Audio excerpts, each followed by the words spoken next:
New York times की report के सबूत के साथ खुलासे हुए। 4 दिनों के संघर्ष में पूरी तरीके से हावी रहा है भारत ने पाकिस्तान को बेहद नुकसान पहुंचाया है।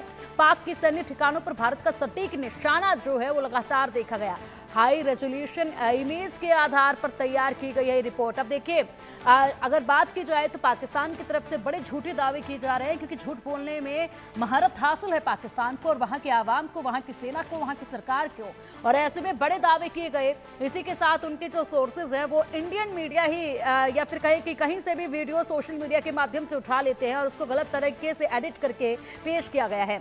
फिलहाल यहाँ पर न्यूयॉर्क टाइम्स ने रिपोर्ट जारी की अजय। देखिए, ना तो ये भारत की तरफ से जारी की गई है, ना ये कहीं और से, ये न्यूयॉर्क टाइम्स की तरफ से जारी की गई है और इसमें साफ तौर पर बता दिया गया है कि पाकिस्तान पर भारत ही हावी रहा है।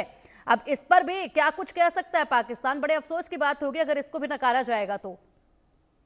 देखिए, इसे जुटलाने के सिवाय पाकिस्तान के पास और कोई चीज बचती नहीं है, क्योंकि आसिफ मुनीर को कहीं ना कहीं अपने सेना पर राज करना है।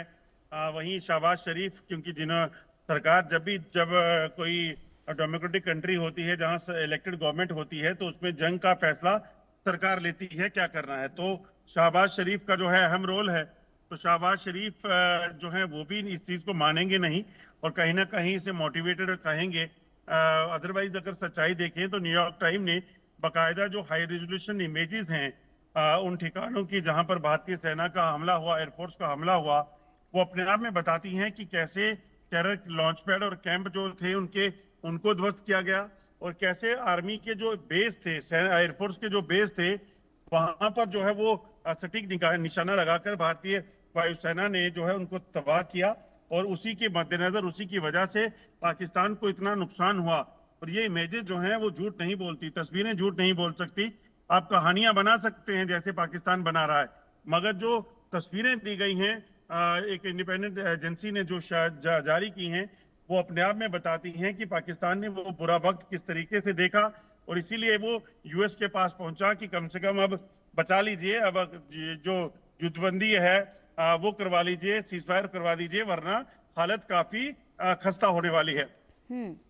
बिल्कुल। और इसी बीच यह बेहद ही बेहतरीन समय है जब न्यूयॉर्क टाइम्स की रिपोर्ट जो है वो सामने आई है और एकदम साथ ही तस्वीरें भी इसमें पेश की गई हैं। विस्तार से इसमें लिखा गया है किस तरीके से इस लड़ाई में कौन किस पर हावी रहा है, कितने सटीक निशाने जो हैं वो भारत की तरफ से देखे गए हैं।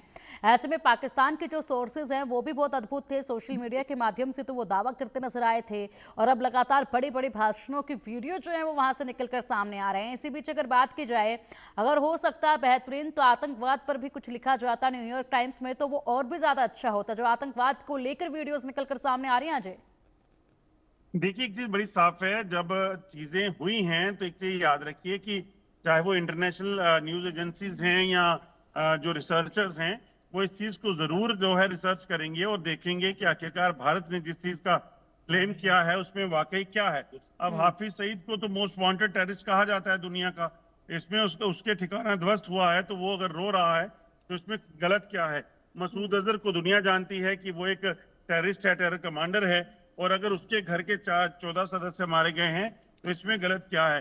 अब ये जो सिलसिला है अब शुरू हुआ है, न्यूयॉर्क टाइम्स से शुरू हुआ है और आने वाले समय में ये चीजें जो हैं वो आगे बढ़ेंगी और यकीनन पाकिस्तान को इस चीज का सामना करना पड़ेगा, दुनिया के सामने जाना पड़ेगा कि कैसे कैसे भारतीय जो एजेंसियां जो फोर्सेस हैं उन्होंने पाकिस्तान को धूल चटाई और उसके बाद अंतर्राष्ट्रीय मीडिया ने इसको छाया भी किया कि आखिरकार वहां क्या हुआ है। बिल्कुल बिल्कुल अजय। और साथ ही साथ बड़े अपडेट तो ये भी सामने आ रहे हैं कि इन आतंकियों के जो मारे गए हैं इनको 1-1 करोड़ रुपए भी इनके लिए जो है वो दिए जाएंगे वहां की सरकार की तरफ से। फिलहाल बहुत शुक्रिया आपका इन तमाम बड़ी जानकारियों के लिए।